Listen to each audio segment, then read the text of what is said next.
오늘 말씀은 챕터 13장입니다. 제가 교재를 나눠 드렸고요.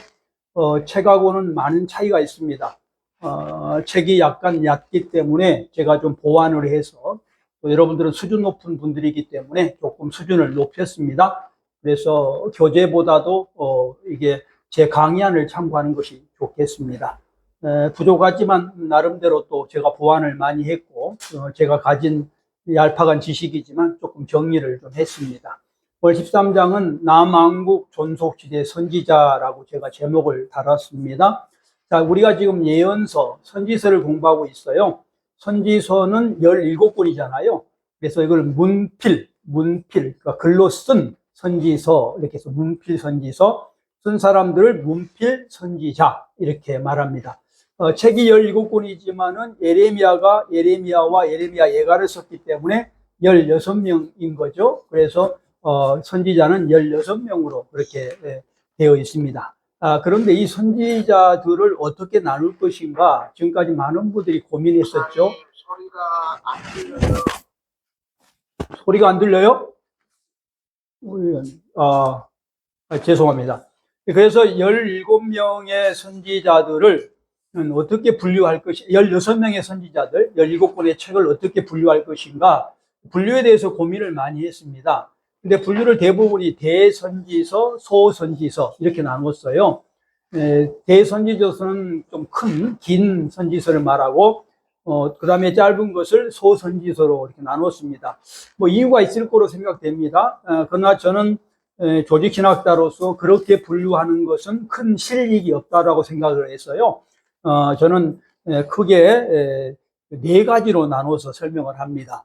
네 가지로 나누는 그 시대가 어떻게 됐냐면, 전번에 공부했었던 그 남왕국과 북왕국이 분열됐던 분열시대, 남북조 시대죠. 남북조 시대의 선지자.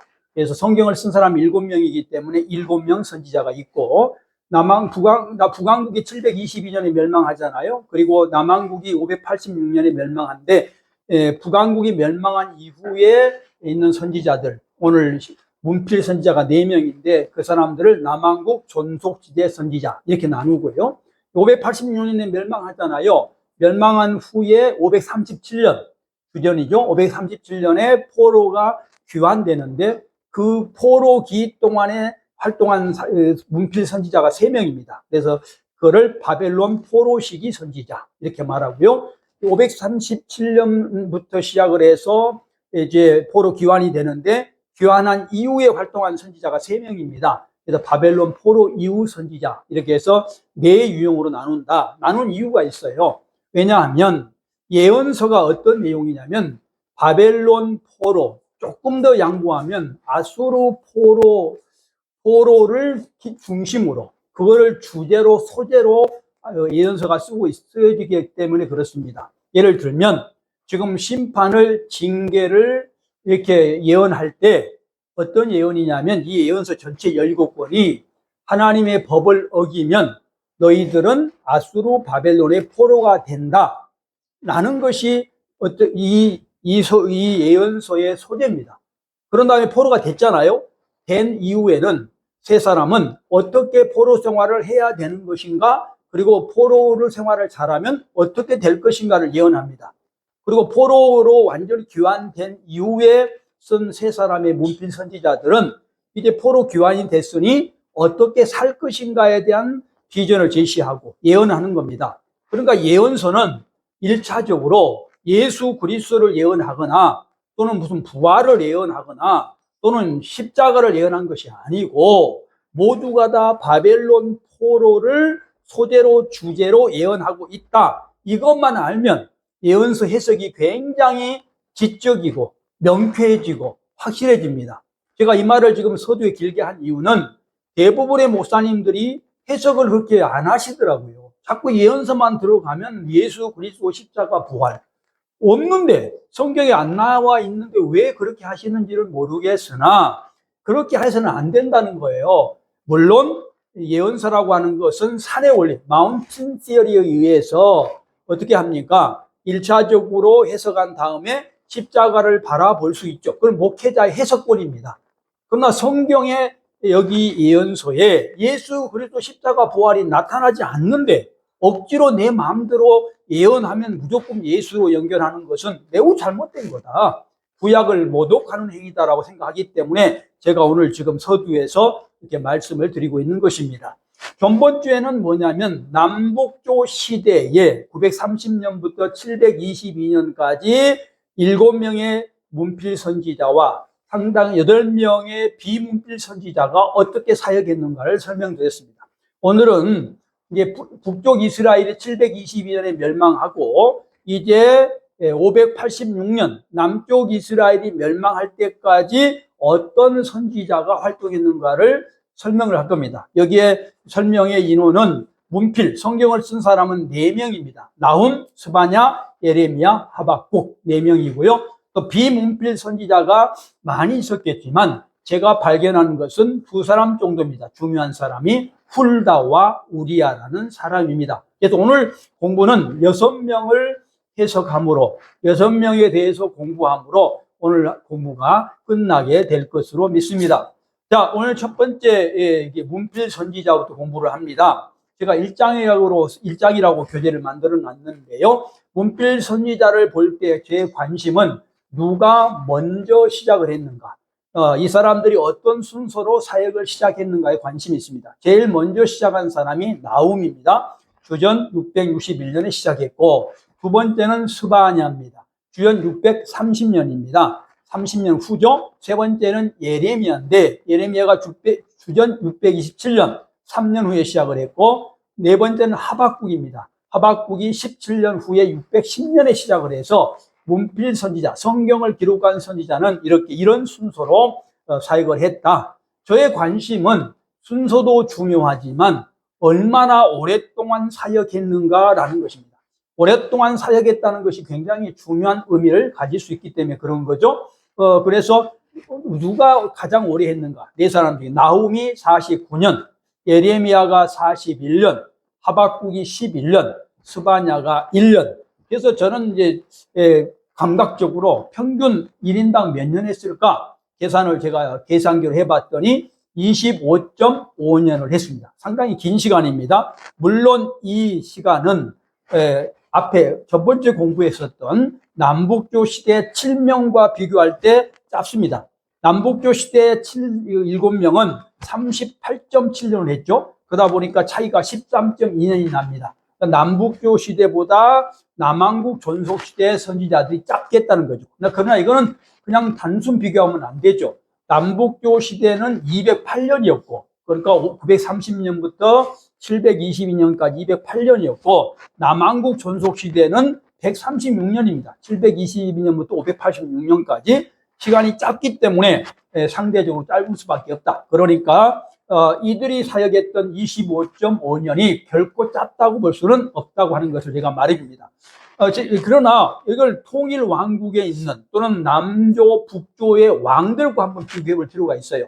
정치적인 지도자들이 왕이고 종교적인 지도자들이 제사장, 선지자인데 이 제사장이나 이런 사람들, 제사장이나 왕은 어떻습니까? 죽을 때까지 하는 거잖아요. 선지자는 죽을 때까지 하는 것이 아니라 역할에 따라서 필요에 따라서 하는 거잖아요. 그러니까 상대적으로 누가 더 짧아야 돼요? 선지자가 더 짧아야 되는데 이건 죽기 전에 그만둬야 되니까. 그런데 왕과 제사장은 더 오래 해야 되는데 사실상 왕과 비교해 보면 왕이 더 짧다는 것이 참 우리가 많이 공부를 해야 될, 많이 생각을 해봐야 될 이유라는 거죠. 왕들, 통일 이스라엘, 사울, 다윗, 솔로몬은 40년씩 했죠. 40년씩 했고, 그러나 남과 북으로 나눠져서 왕을 계산해 보니까 북쪽 이스라엘이 19명입니다. 그렇죠? 여로보암부터 시드기야까지 10.94년 제가 말씀을 드렸었죠. 남한국은 르호보암부터 호세아까지 반대로 바뀌었네요. 호세아가 북쪽이고 시드기야가 남쪽이죠. 이 사람 시드기야까지 17.2년을 했습니다. 그러니까 왕에 비해서 되게 얼마나 돼요? 거의 2배 가깝게 선지자가 오래 활동을 했다는 걸 줄 수가 있습니다. 만약 이걸 단순 비교한다면 선지자, 말씀을 전하는 사역이 얼마나 중요한 것인가, 그리고 이렇게 오래 한다는 것이 얼마나 귀한 것인가. 또 반대로 말하면 이 사역을 하면서 얼마나 고통을 당했을까 하는 생각을 먼저 하게 됩니다. 자, 첫 번째로 이제 오늘 본론에 들어가서 나홈을 공부를 합니다.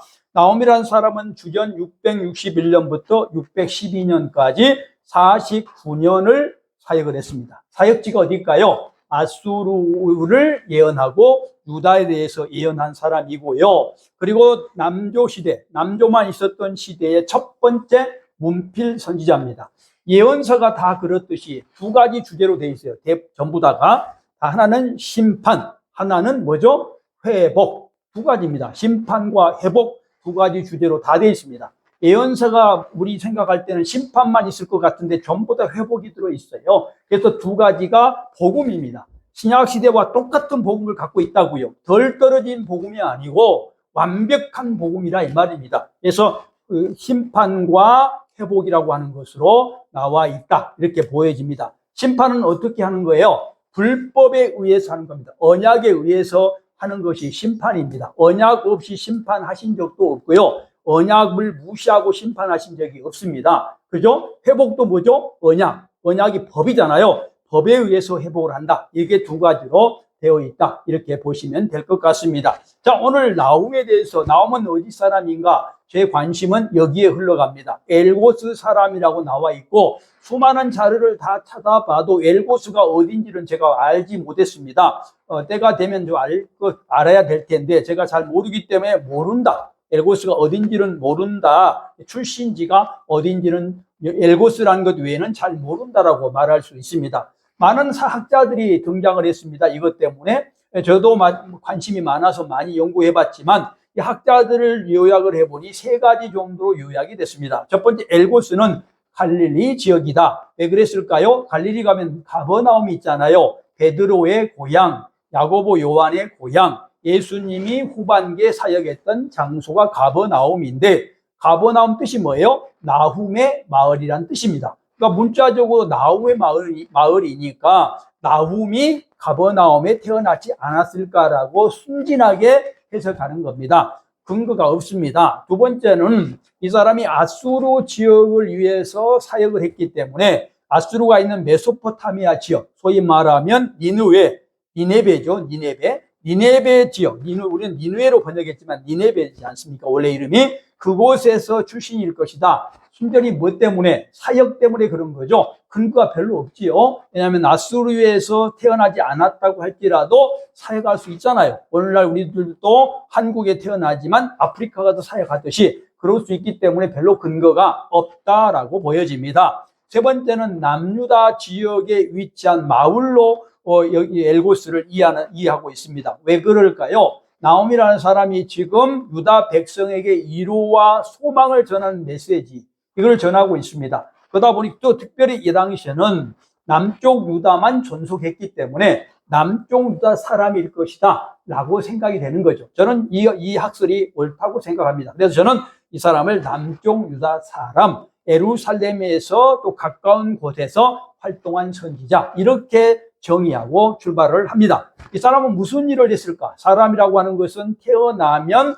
다 소명, 콜링이 있습니다. 콜링을 다른 말로 말하면 사역인 겁니다. 사람마다 다르죠. 하나님이 주신 콜링에 따라서 일을 하게 되잖아요. 목사가 되든 장로가 되든 회장이 되든 과장이 되든 아버지가 되든 엄마가 되든 다 소명이잖아요. 그 콜링이 무엇이었냐 하는 겁니다. 무슨 일을 했냐, 이런 관점보다는 하나님이 무슨 일을 하도록 불렀느냐라는 것이 신학적인 해석이 맞습니다. 사역은 콜링인 거죠. 첫 번째가 뭐냐? 중요한 일이 남왕국 위로하는 데에 굉장히 관심을 가졌습니다. 왜 위로했을까요? 661년부터 612년이 어느 시대예요? 북쪽이 멸망한 이후에 80년이 지난 해입니다. 80년이 지났고 아수르가 강대국이었습니다. 아수르가 북쪽 이스라엘을 멸망시켰지만 남쪽 이스라엘까지 어떻게 했어요? 굉장히 공격을 했습니다. 굉장히 힘들었겠죠. 자, 그러면 그 힘든 것을 위로할 사람이 누굴까요? 정치 지도자요? 말이 안 됩니다. 오늘날도 정치 지도자가 국민을 위로하지 못합니다.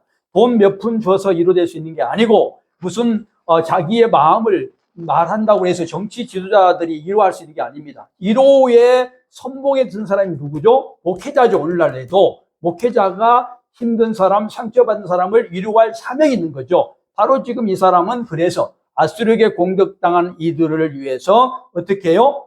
위로하는 그런 일을 하고 했다. 첫 번째 가장 중요한 일입니다. 근데 위로의 방법이 뭐예요? 내 마음대로 그냥 사삭사삭 하는 게 아니라 성경 말씀에 의해서 위로한 겁니다. 여러분, 가정사역을 전공하신 분 여기 들어와 계시는데, 가정사역을 전공하신 분에 내가 배웠어요. 위로의 방법이 뭐예요? 성경 말씀에 의한 위로잖아요. 바로 이 선지자는 그랬다는 거예요. 말씀을 가지고 위로하는 것이 최고다. 바로 위로의 방법이 그것밖에 없다라는 것을 알고 남왕국을 위로했다라고 보여집니다. 그 다음에 두 번째는 뭐예요? 남왕국이 이 선민을 괴롭혀요. 선민을 괴롭히는 것은 어떤 거죠? 잘못된 거죠. 법이 어긋난 겁니다. 문답에서 선민을 무조건 징계하는 게 잘못됐단 말이 아니라 하나님의 뜻이 아닌데 괴롭히는 거. 내 감정으로 괴롭히는 거잖아요. 내 목적을 위해서. 아수르가 그랬다고요. 그래서 아수르가 멸망할 것이라고 660년부터 612년 사이에 예언을 합니다. 그렇죠? 그래서 아수르가 멸망할 거야, 심판받을 거야, 멸망을 합니다. 이때가 언제냐면 아수르가 크게 발전을 했지만, 매우 발전했지만 쇠퇴기에 있었습니다. 쇠퇴기라고 하는 것은 이들은 몰랐을지 모르겠으나 나훔의 눈에는 이제 이들이 멸망할 때가 됐구나. 하나님이 말씀하지 않는 그런 것을 자기 마음대로 행했기 때문에, 소위 말하면 불법을 행했기 때문에 이들이 멸망할 것이다라는 것을 누가 알았어요? 영적인 지도자 나훔이 알았다고요. 우리도 알지 않습니까? 우리도 기도하다 보면. 그래서 예언을 합니다. 결국 어떻게 돼요? 나훔이 사역을 그만둔 해 612년에 바벨론에게 아수르가 멸망하게 됩니다. 이거를 누가 한 거예요? 나훔이 한 거예요. 하나님이 가르쳐 줄 수도 있겠죠. 그러나 우리 영적인 지도자들은 어때요? 하나님이 가르쳐 주고 안 가르쳐 주고 이게 중요한 것이 아니고 모든 걸 하나님이 가르쳐 주겠죠. 그러나 우리가 말씀을 연구하다 보고 기도하다 보면 그 미래가 보여요, 안 보여요? 보일 수 있겠죠. 그래서 이들이 쇠퇴기에 무너질 것이라고 예언을 했고, 612년에 바벨론 메대 연합군에 의해서 그대로 무너졌고, 그리고 거기에 홍수가 났고 성벽이 무너지는 그런 역사적 사실을 우리가 알 수 있습니다. 뿐만 아니라 이 사람은, 나훔은 여호와의 공의, 같은 말입니다. 여호와의 공의를 선언을 합니다. 여호와의 공의라고 하는 것, 공의가 뭘까요? 공의는 두 가지 의미를 갖고 있어요. 공의라는 단어는 첫 번째가 어떤 공의죠? 분배적 공의. 두 번째는 주권적 공의입니다. 분배적 공의는 인과응보예요. 인과응보, 잘못하면 징계받고 잘하면 상급을 받는다. 이게 공의입니다. 공의란 뜻이에요. 우리가 목사님들이 공의에 대해서 잘 이해를 못 하시더라고요. 조직신학 책을 보시면 두 개의 공의가 나눠와 있어요. 그래서 인과응보, 내가 잘못하면 징계받아, 법을 어기면, 그리고 법대로 살면 상급을 받는다는 게 공의고, 주권적 공의는 뭐냐면 내가 잘못하고 잘한 것도 없는데 상급을 받는 경우가 있어요. 중요한 게 뭐죠? 선택이죠. 선택이라고 하는 건 뭐죠? 내가 잘한 것도 없고 잘못한 것인지 모르겠는데 나를 하나님의 백성 선택을 해줬잖아요. 이거를 주권적 공의라 그래요. 두 개를 합해서 공의라 그래요.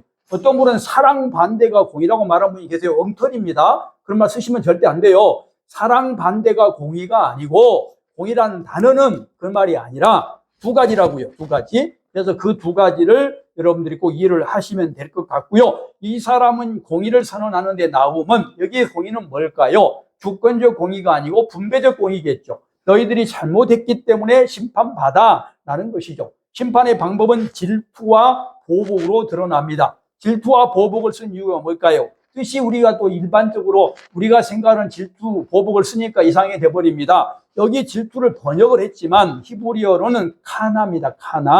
카나는 어떤 거냐면 이런 거예요. 카나는 배우자가 만약 우리 배우자가 불륜을 했어요. 바람을 피웠단 말입니다. 남편이든 아내든. 거기에 대한 마음, 어떤 마음이 들까요?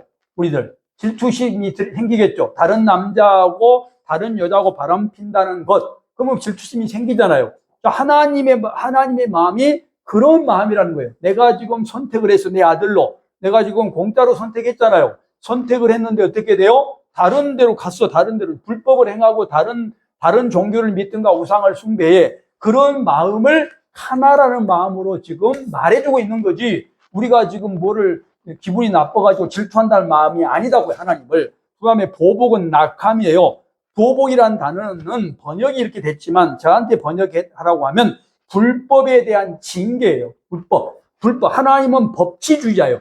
법에 의해서 판단하고 행동하신다고요. 언약에 의해서. 그러니까 불법을 하면 어떻게 돼요? 징계해야 되겠죠. 이거를 보복이라고 지금 표현하고 있는 거예요. 강한 표현으로. 하나님은 지금 그런 분이라는 것을 지금 말해주고 있다라고 하는 것입니다. 그러면서 이제 거기에 이 나훔은 니느웨의 심판을 예언합니다. 왜 심판을 예언해요? 심판 니느웨가 불법을 했기 때문에 그래요. 요나 이외에 회개하고 돌아온 적이 있었습니다. 근데 이들은 어떻게 돼요? 지금 이들은 하나님의 법을 또 어겼다고요. 그래서 어디에 따라서 예언자는 성경에 의해서 심판을 예언한 겁니다. 여러분 잘 알고 있는 것처럼 신명기 28장, 레위기 26장을 보시면 뭘 잘못하면, 불법하면 어떻게 징계하겠다는 내용이 들어있어요. 그 근거에 의해서 니느웨의 심판을 예언한 것이지 나훔이 자기 마음대로 예언한 것이 아니다. 그리고 불법에 대한 항목을 다 적어놨어요. 성경에 의해서 폭력, 거짓, 약탈, 음행법을 저질렀기 때문에 심판당할 것이다 라고 말하면서 오늘 나훔 이야기가 끝나게 됩니다.